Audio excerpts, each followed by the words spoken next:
என் செல்ல குழந்தையே, இன்று உன் அப்பன் உனக்காக ஒரு முன்னெச்சரிக்கை பதிவினை கொண்டு வந்து இருக்கின்றேன். என் குழந்தையே, உன்னை உன்னுடைய குடும்பத்தில் இருப்பவர்களையும் மிக பெரிய ஆபத்தில் இருந்து காப்பாற்றுவதற்காக அப்பன் இப்பொழுது வந்திருக்கின்றேன். என் தங்கமே, இந்த ஆபத்து என்பது எப்படி நிகழப்போகிறது, யாரால் நிகழப்போகிறது என்பதை அப்பன் உனக்கு சொல்லி தந்து விடுவேன். என் குழந்தையே, அதிலிருந்து உன்னை நீ பாதுகாத்து கொள்ள வேண்டும். அது உன்னுடைய கையில் இருக்கின்றது என்பதை நீ புரிந்து கொள்ள வேண்டும். என் தங்கமே, உனக்கு பிரச்சனை என்றாலே அதை உன்னால் தாங்கிக் கொள்ள முடியாது. ஆனால் உன்னுடைய குடும்பத்தில் உள்ளவர்களுக்கு பிரச்சனை ஏற்பட்டு விடும் என்றால் சொன்னால் என் பிள்ளை நிச்சயமாக பதட்டமாகத்தான் இருக்கும்.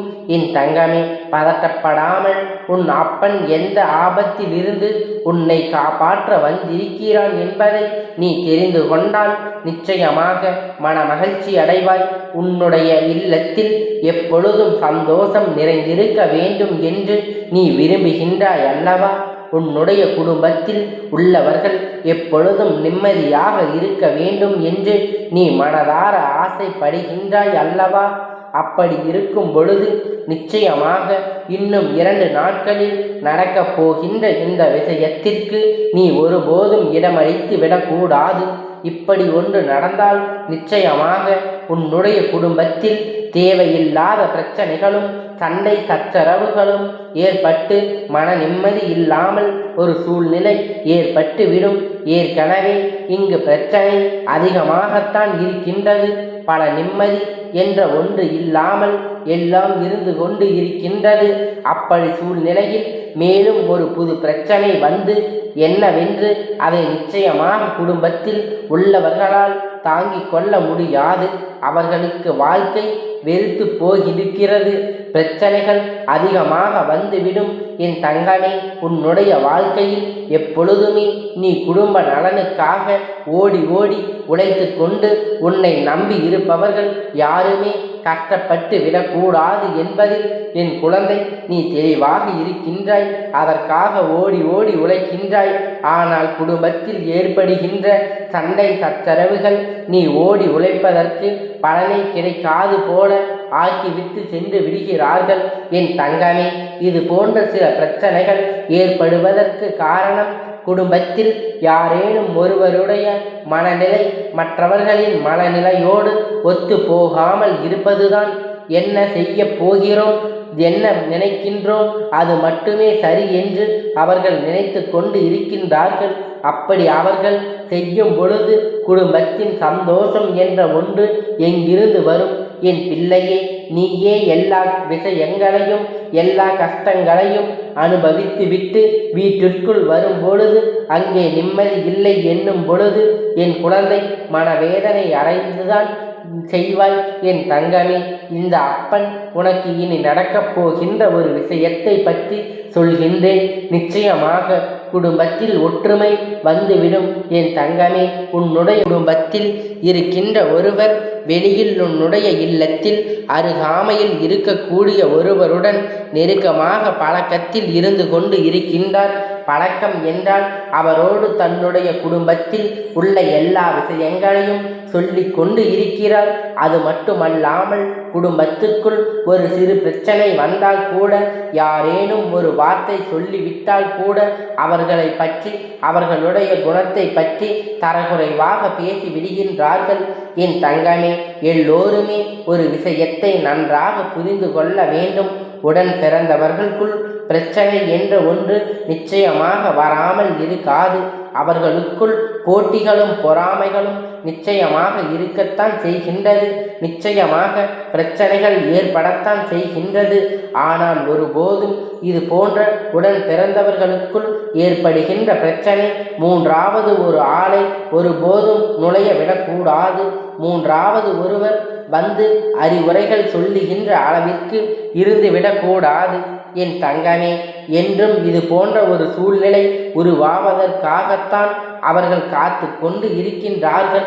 அது மட்டுமல்லாமல் குடும்பத்தில் உள்ள பிரச்சனைகள் எல்லாவற்றையும் அங்கு சொல்லி கொண்டு இருக்கின்றார்கள். என் தங்கமே, இதனால் என்ன ஏற்படும்? இவர்கள்தான் உறவுகள் இருந்தாலும் உடன் பிறந்தவர்களாக இருந்தாலும் மற்றவர்கள் இது போன்ற ஒரு குறையை சொல்லும் பொழுது அவர்கள் உன்னுடைய குடும்பத்தை பற்றியும் நிச்சயமாக தவறாக நினைப்பார்கள். உன்னை நினைப்பதை விட உன்னை பெற்றவர்களை என் குழந்தை வளர்த்து வைத்திருக்கின்றார்கள், குழந்தையை எப்படி வளர்த்து வைத்திருக்கின்றார்கள் என்று அவர்கள் குறை கூறுவார்கள். குடும்பத்தில் ஒருவர் ஒற்றுமை இல்லை, தன்னுடைய உடன் பிறந்தவர்களோடு சண்டையிட்டதையே வெளியில் வந்து இப்படி சொல்கின்றார்களே என்று நினைக்கின்ற அளவிற்கு தான் அவர்களுடைய மனநிலை மாறி விடுகின்றது. என் தங்கமே, நின்று இருக்கின்ற சூழ்நிலையில் யாரேனும் யாரையும் ஒருபோதும் நம்புவது கிடையாது. பணம் என்ற ஒன்றுதான் இங்கு அதிகமாக முக்கியத்துவம் பெற்றிருக்கிறது என்பதை எந்த ஒரு மாற்று கருத்துமே கிடையாது. என் குழந்தை, உறவுகள் உடன் பிறந்தவர்கள் இன்று அடித்து கொள்ளலாம், நாளை பேசி கொள்ளலாம். என் தங்கமே, என்றும் இருந்தாலும் இவர்கள் எல்லாம் ஒரே இடத்தில் இருந்து பிறந்து வந்தவர்கள் அல்லவா? எப்படி சூழ்நிலையில் இருந்தாலும் ஒருவருக்கொருவர் வைத்திருக்கின்ற அன்பினை ஒருபோதும் மறந்துவிடக்கூடாது. உன்னை பெற்றவர் உன்னை வளர்க்கும் பொழுது எப்படி எல்லாம் குழந்தைகள் ஒற்றுமையாக வாழ வேண்டும் என்று நினைத்திருப்பார்கள் என்று நீ உன் குழந்தை அப்படித்தானே நினைக்கின்றாய். 2 பிள்ளைகள் இருக்கின்றார் என்றால் ஒன்றுக்கு ஒன்று சண்டையிட்டு உன்னுடைய மனநிலையில் எத்தனை வேதனை அடையும். அதுபோலத்தானே உன்னை பெற்றவர்களுக்கும் இருக்கும் என்பதை நிச்சயமாக புரிந்து கொள்ள வேண்டும். யார் சண்டையிட்டாலும் உடனடியாக அவர்களை பற்றி தேவையில்லாத ஒரு விஷயத்தை, குறையை சொல்ல வேண்டியது. குறை சொல்லிவிட்ட பிறகு அவர்கள் இவர்களை பார்த்து, இவர்கள் செய்கின்ற செயல்களை பார்த்து நகைப்பது இது போல நடந்து கொண்டு இருக்கின்றது. என் தங்கமே, எந்த ஒரு சூழ்நிலையிலும் உடன் பிறந்தவர்களை கைவிடாமல் எத்தனை கஷ்டங்கள் வந்தாலும் அவர்களை இன்னொருவர் முன்னிலையில் விட்டு கொடுக்காமல் இருக்க வேண்டும். ஏனென்றால் நீ இது போன்று செய்வதனால் கெட்டுப்போவது உன்னுடைய பெற்றோர்களின் பெயர்தான் என்பதை முதலில் நீ புரிந்து கொள்ள வேண்டும். என் குழந்தை, எல்லா சூழ்நிலைகளும் உனக்கு சாதகமாக இருக்கும் என்று சொல்ல முடியாது. ஆனால் சில சூழ்நிலைகள் உனக்கு சாதகமாக நிச்சயமாக உன்னால் மாற்றிக்கொள்ள முடியும். அது உனக்கு நிச்சயமாக அதற்கான திறமை உனக்குள் இருக்கின்றது என்பதை நீ மறந்து விடாதே. என் தங்கமே, இந்த வாழ்க்கை என் பிள்ளை ஏன் உன்னுடைய இல்லத்தில் நடக்கப் போகின்ற பிரச்சனை எப்படி சமாளிக்க முடியும் என்று நீ இப்பொழுது சிந்திக்க தொடங்கிவிட்டாய். அப்படி என்ன பிரச்சனை வரப்போகின்றது என்று என் தங்கம், உன்னுடைய குடும்பத்தில் இருக்கின்ற ஒருவரால் உன்னுடைய இல்லத்தில் நடக்கின்ற அந்த ரகசியமான செய்திகளும் வெளியில் சென்று கொண்டு இருக்கிறது என்பதை முதலில் நீ புரிந்து கொள்ள வேண்டும். வீட்டில் நடக்கின்ற விஷயம் ஒருபோதும் வெளியில் தெரிவிக்க கூடாது என்று எத்தனையோ முறை உனக்கு உணர்த்தி இருக்குமோ, இன்று அது போன்ற ஒரு தவறு நடந்து கொண்டு இருக்கின்றது. என் பிள்ளை, நிச்சயமாக நீ இந்த தவறில் இருந்து மீண்டு வரத்தான் போகின்றாய். இது போன்றவர்கள் உன்னுடைய குடும்பத்தில் இனிமேல் இது போன்ற செய்தால் குடும்பம் ஒன்றுமை எப்பொழுதும் பிரச்சனையாகவே இருந்து கொண்டே இருக்கும் என்பதை புரிந்து கொள்ளப் போகின்றாய். என் தங்கமே, நீ ஒன்றை நன்றாக புரிந்து கொள்ள வேண்டும். ஆபத்து என்பது உன்னுடைய குடும்பத்தில் இருக்கின்றவர்களுக்கு தன் மானத்தை பாதிக்கக்கூடியதாக இருக்கப் போகின்றது.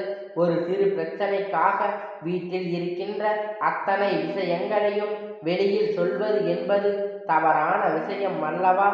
அதனை அவர்கள் நிச்சயமாக உணர வேண்டும். அவர்களுக்கு நிச்சயமாக உணர்த்த வேண்டும். யார் என்று உன்னால் அறிய முடியவில்லை என்றால் நிச்சயமாக உன் அப்பன் உனக்கு அவர்களின் அடையாளத்தை உணர்த்தி காட்டுவேன். என் குழந்தை, இந்த வாழ்க்கையில் உனக்கென்று நிச்சயமாக இல்லத்தில் பிரச்சனைகள் ஏற்படுத்தி கொடுக்கும் பொழுது நீ மனமுடைந்துதான் போய்விடுகின்றாய். ஆனால் என் பிள்ளை, ஒரே ஒரு விஷயத்தை மட்டும் நினைவில் வைத்துக்கொள். உன் இல்லத்தில் யாரேனும் வருகின்றார் என்றால் அவர்களை நீ சமையல் அறைக்கோ உன்னுடைய படுக்கை அறைக்கோ அழைத்து செல்லக்கூடாது. ஏனென்றால் இதையெல்லாம் பார்க்கும் பொழுது அவர்களுக்கு உன்னுடைய குடும்பத்தின் மீது கந்திஷ்டி பட்டுவிடும். என் தங்கமே, நீ வரவேற்பு அறையில் வைத்து பேசிவிட்டு அனுப்ப வேண்டும். என் குழந்தை அதை தாண்டி வருகின்ற பொழுது அவர்களின் எதிர்மறை எண்ணங்கள் எல்லாம் உன்னுடைய இல்லத்தில் முழுவதும் பரவி விட்டு சென்று விடுவார்கள். அது இங்கே பரவும் பொழுது உன்னுடைய இல்லத்தில் நிச்சயமாக தேவையில்லையாத பிரச்சனைகள் வந்துவிடும். முக்கியமாக பூஜை அறைக்கு நீ யாரையும் வர அனுமதிக்க கூடாது. அது உனக்கென்று சொந்தமானது. அதை நீ மட்டுமே தெய்வங்களோடு பேசக்கூடிய குடும்பத்தில் உள்ளவர்களும் நீயும் மட்டுமே பயன்படுத்த வேண்டியது. மற்றவர்கள் வந்து பார்க்கும் பொழுது ஏதேனும் தேவையில்லை அதை எண்ணங்களை மனதில் வைத்திருந்தால் அங்கே தெய்வங்கள் மன சங்கடப்படும் என்பதை நீ புரிந்து கொள்ள வேண்டும். என் செல்ல குழந்தையே, இந்த அப்பனுடைய ஆசீர்வாதம் உனக்கு எப்பொழுதும் முழுமையாக கிடைத்து கொண்டே இருக்கும். கந்தா போற்றி, கடம்பா போற்றி, கதிர்வேலா போற்றி, ஆறுபடை வீடு கொண்ட முருகா போற்றி.